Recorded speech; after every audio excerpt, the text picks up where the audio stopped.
D-Orbit secured the perfect investment round. Spacetech company announced the completion of Series C from December 2023. It's a very interesting pool of investors, starting actually from a corporate. Basically, one of the biggest companies in Japan is Marubeni, one of the oldest Sogo Shosha in Japan, Indaco, Neva, Intesa San Paolo, Primo Ventures. So there is a good and interesting pool of investors. In general, as a VC, when a corporate invests in your startup, you feel like, okay, what's going to happen now? Maybe that's the prelude, the beginning of an acquisition. And in that case, you might see your return somewhat capped because of, the acquirer being already on the cap table. But still, on the other hand, you need to put the strategic value of the investor. Welcome to the Week in Italian Startup, where we discuss the latest highlights happening in the Italian tech and investment ecosystem. Any quick take and hot take on the Italian Tech Week? What was your experience? Like last week, Italy had, just for the listener, like one of the biggest events. Well, if not the big event this year in tech, which is growing year by year. So it's definitely worth mentioning. So Nick, what is your takes on this event? Well, I think it was a very good event. One of the best probably I've been to in Italy. We had very high-level guests coming. Sematwan was one, of course, but then Daglione and others from the ballet. So I think I'm really happy about the event. I really enjoyed it and met a lot of people. So way to go. Yeah, no, same here. Like a lot of very interesting founders, a lot of very interesting fund, stronger and stronger international presence, I would say. So I think it was particularly relevant this year. So excellent, and kudos to the organizer, definitely. All right, jumping into the news, let's talk about D-Orbit, which basically D-Orbit secured the perfect investment round, I feel. So let's dive into that and see exactly what happened. So D-Orbit, of course, a spacetech company, announced the completion of Series C from December 2023. So the total is 250 million. Yes, a very interesting pool of investors that participated to the round, I would say, which really can bring D-Orbit to the next level. So starting actually from a corporate, and I'm really curious on what you think, Nick, about this move. But again, it's basically one of the biggest companies in Japan is Marubeni, one of the oldest Sogo Shosha in Japan. We talked about Marubeni before, so these big conglomerates. So apparently, I think is 6,000 billion in revenue last year. So quite an interesting company with 223 billion in net income. So not too bad, not too bad. Definitely. Wait, what's the currency? What's the currency of those numbers? You I think 6,000 billion. I think it's in yen. I think it should be Japanese yen. Sorry. Thank you for pointing that out. Yeah, that's good. That's good. So very interesting. Definitely one of the key players. They've been investing in startup for a while. Which is kind of under the radar, but when they move, they definitely make noise. So basically, D-Orbit is not only including a corporation, but also like getting like some of the best of the best, I think, in Italian VC. So Indaco, Neva, Intesa San Paolo, Primo Ventures. So there is a good and interesting pool of investors. So first of all, Nick, what do you think of the involvement of a corporation? Does it validate the track record? Is it a good sign from investor? So from the inside, what do you think from the perspective of VCs? Like what are they feeling about that? Is it a good sign or a not so good sign? Oh, that's the 100 million question, 150 million question. I think in general, as a VC, when a corporate invests in your startup, you feel like, okay, what's going to happen now? Because maybe that's the prelude, the beginning of an acquisition. And in that case, you might see your return somewhat capped because of the acquirer being already on the cap table. But still, on the other hand, you need to put the strategic value of the investor. And in this case, it seemed quite obvious because Marubeni is also striking an exclusive agreement to distribute the Orbit in Japan. That means that the Orbit is a company securing capital and capital market with a corporation that really wants to invest and deploy, offer the Orbit services to the Japanese market. So I think it's an interesting evil to take on board, because in that way you can secure a pipeline of contracts and exclusivity on an important market. Yeah, as a matter of fact, I think they secured exclusivity for both Japan and the Southeast Asia market. So it's kind of a big deal when it comes to, commercial optimization and expansion. And it's usually the case. It's like not only capital, which is massive, but also like very much like an opportunity for expansion. So that's definitely interesting. What about the rest of the investors? I mean, everybody jumped in. What's your feel on that? Well, it's not a matter of everybody jumping in. It's that the Orbit has been around for a while. I mean, it was a very visionary idea at the very beginning, a decade ago, more or less. Very visionary for the time. And it so happens that during the years, we only had just a few active investors here and there in Italy. And I mean, every time the Orbit was out there raising capital, there was some of the active investors who wanted in and were able to invest in the company. So now today they have a very important selection of investors that have entered in the company during the years. And now that it's the right time, the perfect moment, everybody wants in and continue supporting the growth. So I think I would also add to that. Yes, exactly. I would add to that also something that we discussed last time, which is essentially how private equity is actually, entering the VC market. So Iberis Capital, this is a VC and private equity firm, about $500 million under management. They also jumped in the round, and again, we are seeing these kind of elements like repeating and happening again. So definitely, our intuition is being starting to be confirmed. Yeah, I think they're seeing an opportunity in the late stage, growth stage, and they're taking it. So interesting.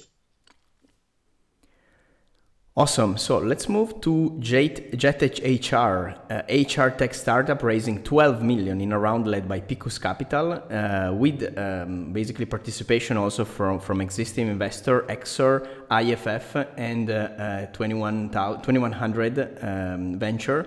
Participating in the round with, of course, like a lot of business angels. So very interesting company. They've been growing really, really fast. They have a lot of like press.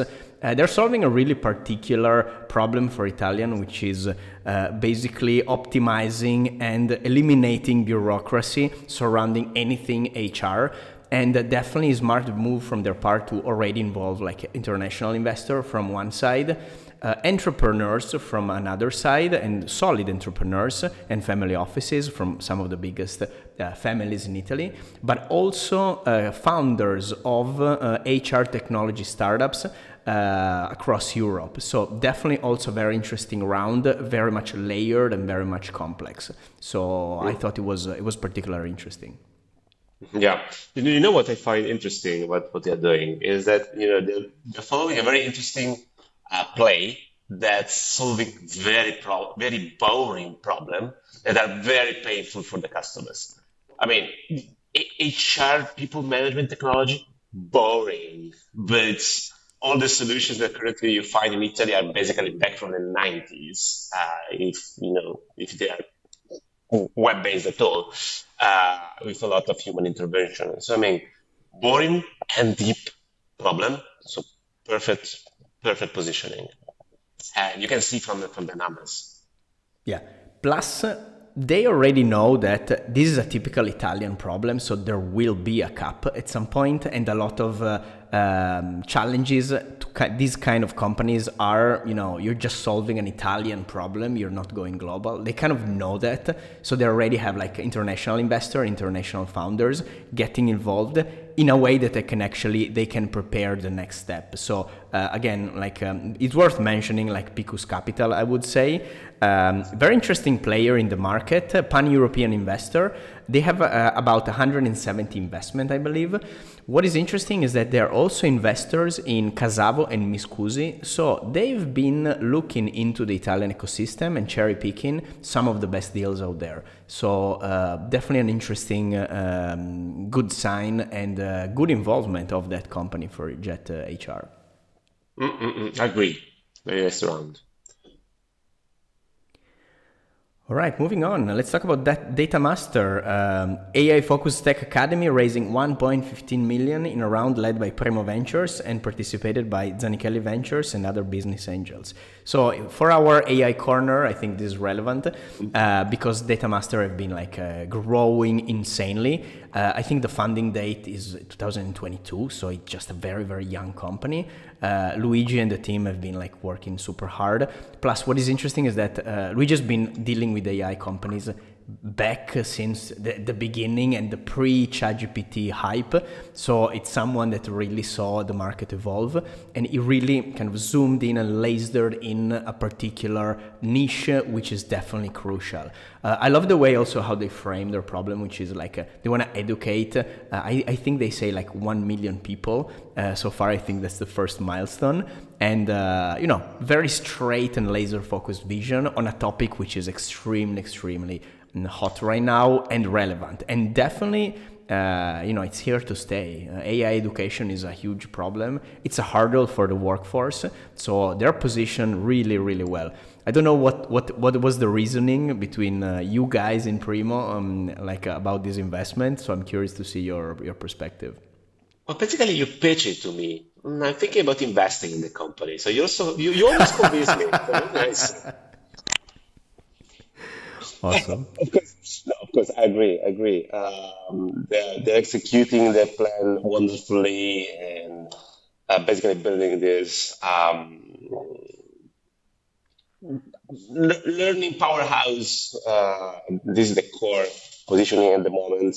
By teaching anything AI related, from very technological and professional skills to to what you need to interact with Gen AI as a everyday worker. So they have a very wide catalog that's expanding day in and day out, and offering. I think the market is receiving very well. Currently only in Italy and in Italian, but of course with the aim of exploring future expansion abroad. So I mean, you said it all. Strong team, very interesting proposition, perfect timing. I think we will see them doing great stuff. Awesome. All right, let's go to the last news about the Innovup study on the impact of startup on the Italian economy. So once in a while, we try to analyze those numbers and see exactly what is the impact, how the market is moving. Let's go think about the numbers. Well, starting, of course, and I want to do a little plug here, of course, your tracker, so that people that are listening, Nicola keeps track of all the fundraise in Italy. I think right now we are at 800 million since the beginning of the year. So, of course, the first question is that are we going to hit 1 billion? But aside of that, let's talk about the Innovup report on the impact on the tech ecosystem in Italy. So if you have some thought about that, happy to hear. No, I mean, I found it interesting. I mean, it's a research that tries to map what happened to all the startups and SMEs that were somehow included in the Innovative Startup Register. That means that this is not necessarily a map of Italian startups, just of all the companies that were accepted into that register. So that's the two sets might not be perfectly overlapping, but still they provide some kind of directionally correct information around technology companies that were launched in Italy after 2012. And the numbers are interesting, meaning I don't know whether to say if I'm long or short. The numbers are interesting. So 200,000 people somehow hired or involved with those companies, either by being employees or founding workers, stuff like that. And 40 billion, my apologies, 40 billion of value collected, be it revenues or capital, so investments. Those are not bad numbers. Probably they are not huge numbers. I would be very curious to see a benchmark, more or less, with other European countries and see how we compare with the others. I think this could provide a further insight about where we are and where we want to be in the coming years. What do you think? I don't know whether you took a look at the numbers, but. Yeah, no, definitely something to keep track. I agree, a benchmark can be like super valuable. I'm not sure, if we're missing any metrics there. So, it's very tough to understand exactly, the register is one kind of a metric, but how deep does it go really? I mean, it's a beginning metric, I would say, but I would love to see some more like kind of end of the line sort of KPIs at the end. I don't know what's your feel on that, but Yeah, I mean, so what I like about their approach is that the startup registry is just a point of passage. What you don't see when you take a look at the current status of the registry is successful companies that were part of the registry and they aren't anymore. So their research just gives an insight where there is a strong impact of the former components of the registry. So there are not many companies, but if you leave the registry and you remain an active company, you grew. That means that you became a big-ish company somewhat. So I agree with you. The view is somewhat still incomplete. Probably there are other metrics that which we should start tracking and looking into with more detail. But still, this is directionally the right approach. Take an holistic view and see whether this had an impact or not. In 12 years, 200,000 additional job positions in a system with 40 billion of economic value generated. Well, doesn't look too shabby. Not great, but not too shabby. So as a policymaker, I would keep an eye on those numbers and ask myself whether is there any room to improve them, because that's probably important for the economy. No, definitely, and the tracking across time is definitely what we're looking for. I mean, also from the VC perspective, it's important not to track points, but to track lines on how exactly the company evolves over time. That's one way to show it. As you say, if they are still in the register, that's a great sign, and if they're still in the register across multiple years, it's an awesome sign. Maybe joined with some press. If they've left the register because they grew too much, that's even better. Exactly. So there is some cross-reference to be made over here. Yes. All right, Nick. Fantastic. Thank you so much for joining. This concludes this week's episode. And until next time then. Ciao, Jack. Have a great day. Ciao, everybody. See you in a week.